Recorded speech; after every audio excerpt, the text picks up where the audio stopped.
नमस्कार, आप देख रहे हैं क्लीन न्यूज यूपी और मैं हूं आपके साथ नेहा परिहार। वक्त हो चला है उत्तर प्रदेश की कुछ खास खबरों का। सभी खबरों से अपडेटेड रहने के लिए वीडियो को अंत तक जरूर देखें।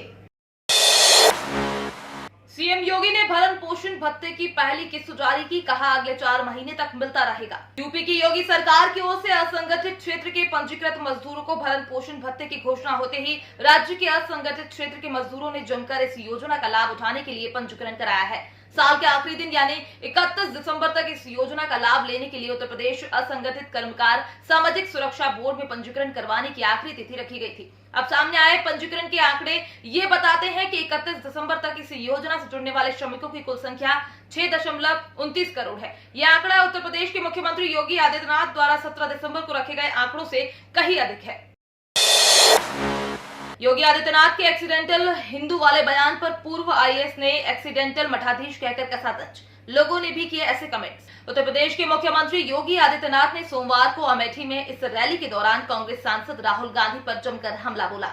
उन्होंने राहुल गांधी के हिंदू और हिंदुत्व वाले बयान पर कहा कि जिन्हें मंदिर में पूजा करना नहीं आता वे हिंदू और हिंदुत्व पर ज्ञान दे रहे हैं। इसके साथ ही उन्होंने कहा कि जो एक्सीडेंटल हिंदू हैं उन्हें खुद को हिंदू कहने का हक नहीं। इस बयान पर सोशल मीडिया यूजर्स खूब प्रतिक्रिया दे रहे हैं। राहुल गांधी के हिंदुत्व वाले बयान पर सीएम योगी का पलटवार, कहा गर्व से कहो हम हिंदू हैं। यूपी में विधानसभा चुनाव को लेकर बीजेपी जन विश्वास यात्रा निकाल रही है। इसके तहत अमेठी में मुख्यमंत्री योगी आदित्यनाथ ने हाल ही में राहुल गांधी के महात्मा हिंदू थे और गॉड से हिंदूवादी के जवाब में कहा कि हम लोगों में कोई छुपाव नहीं है, कोई घबराहट भी नहीं है। जब मुख्यमंत्री नहीं थे तब भी कहते थे, आज भी कहते हैं और आगे भी कहेंगे कि हम हिंदू हैं। सीएम योगी ने कहा कि देश में सांप्रदायिकता विरोधी कानून लाकर इस देश के हिंदुओं को कैद करना चाहते थे और जब कोई चुनाव आता था तब ये निकल पड़ते थे हिंदू बनने। जिनके पूर्वज कहते थे हम तो एक्सीडेंटली हिंदू हैं, वो लोग अपने को हिंदू नहीं बोल सकते। आगरा में कूड़े से बनेगी बिजली, मुख्यमंत्री योगी आज वर्चुअल तरीके से करेंगे प्लांट का शिलान्यास। आगरा में कचरे से बिजली बनाने का प्लांट का शिलान्यास मंगलवार को मुख्यमंत्री योगी आदित्यनाथ करेंगे। वह लखनऊ से वर्चुअल तरीके से वेस्ट टू एनर्जी प्लांट के शिलान्यास के साथ अन्य योजनाओं को भी लोकार्पण करेंगे। आगरा में मेयर नवीन जैन कुबेरपुर लैंडफिल साइट के 11 एकड़ जमीन पर प्रस्तावित प्लांट का भूमि पूजन करेंगे। मेयर नवीन जैन ने बताया है कि कुबेरपुर लैंडफिल साइट पर 280 करोड़ रुपए की लागत से कूड़े से बनने वाली बिजली वेस्ट टू एनर्जी प्लांट का शिलान्यास मुख्यमंत्री योगी आदित्यनाथ करेंगे। इस प्लांट की क्षमता 15 मेगावाट है, लेकिन शुरुआत में 10 मेगावाट बिजली का उत्पादन किया जा सकेगा। हर दिन 800 मेट्रिक टन कचरे का इस्तेमाल इस प्लांट में किया जाएगा।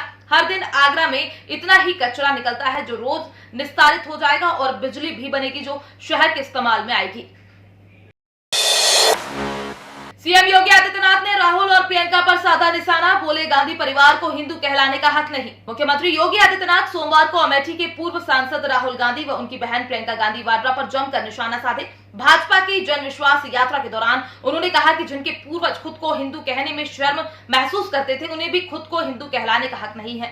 हिंदू गर्व का नाम है, ये उनकी मजबूरी है कि वो आज आपकी आस्था के सामने नतमस्तक हो गए हैं, वरना उन लोगों ने बहुत पहले ही कह दिया था कि वे एक्सीडेंटल हिंदू हैं, यानी दुर्भाग्य से ही भारत में जन्म ले लिया है। एक्सीडेंटल थे इसलिए तो जब भी अवसर मिला देश और अमेठी के साथ भी यही करते रहे। जिस पार्टी ने भगवान राम को काल्पनिक बता दिया वो हिंदू कैसे हो सकते हैं। कोरोना के बढ़ते केस के बीच सतर्कता के लिए योगी सरकार ने दिए आदेश, अफसरों से कही ये बातें। कोविड के बढ़ते मामलों को गंभीरता से लेते हुए मुख्यमंत्री योगी आदित्यनाथ ने कहा है कि बदले हुए हालात में जरूरी है कि जीनोम सीक्वेंसिंग के साधनों में बढ़ोतरी की जाए। गोरखपुर, झांसी, गाजियाबाद के प्रमुख चिकित्सा संस्थानों और एसजीपीसीआई लखनऊ में भी इसकी सुविधा तत्काल उपलब्ध कराई जाए, इसमें कोई भी विलंब न हो, इसे शीर्ष प्राथमिकता दी जाए। मुख्यमंत्री ने सोमवार शाम टीम 9 की बैठक में ये निर्देश दिए। उन्होंने कहा है कि बढ़ोतरी को देखते हुए राज्य सरकार पूरी तरह सतर्क है। ओमिक्रॉन वेरिएंट की संक्रामकता के संबंध में विशेषज्ञों का मानना है कि ये वेरिएंट तीव्र संक्रामक है, किंतु पूर्व के वेरिएंट की तुलना में वैक्सीनेटेड लोगों के लिए बड़ा खतरा नहीं है। लोगों में अनावश्यक पैनिक न हो, उन्हें सही, सटीक और समुचित जानकारी दी जाए। जरूरी दवाओं की उपलब्धता सुनिश्चित कर दी जाए। घर घर मेडिकल किट वितरण के लिए पैकेट तैयार कर लिए जाएं।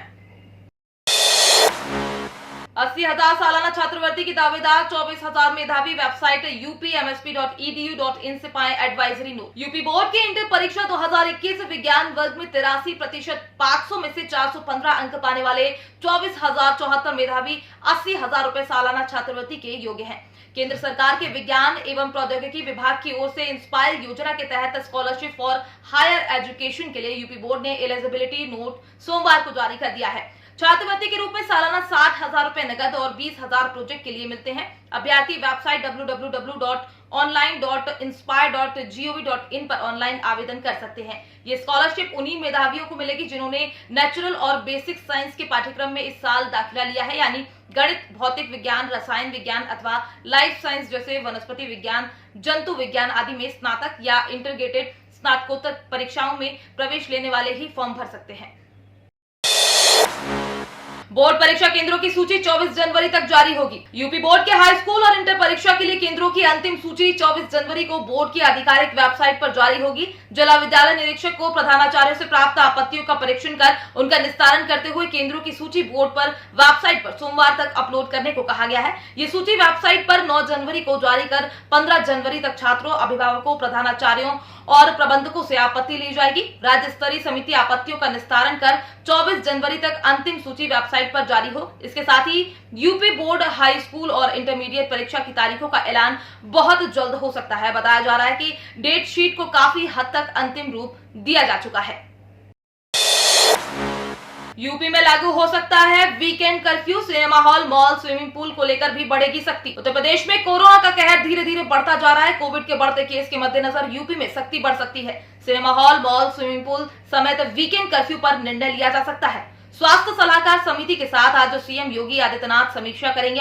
शाम 6:30 बजे कोरोना को लेकर टीम 9 की बैठक होगी। आपको बता दें कि देश में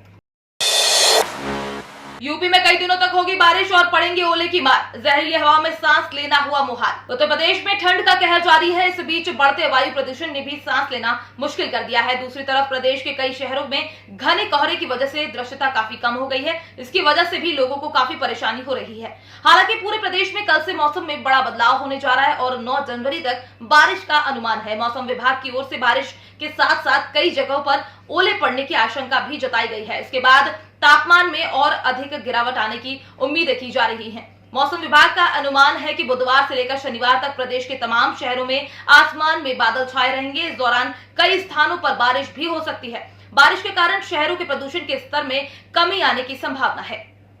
तो ये थी दिन भर की 10 बड़ी और अहम खबरें। डेली ऐसे ही अपडेट रहने के लिए क्लीन न्यूज यूपी को सब्सक्राइब करना बिल्कुल ना भूलें। साथ ही आप न्यूज को कहां से देख रहे हैं हमें कमेंट में जरूर बताएं और वीडियो को लाइक भी करें।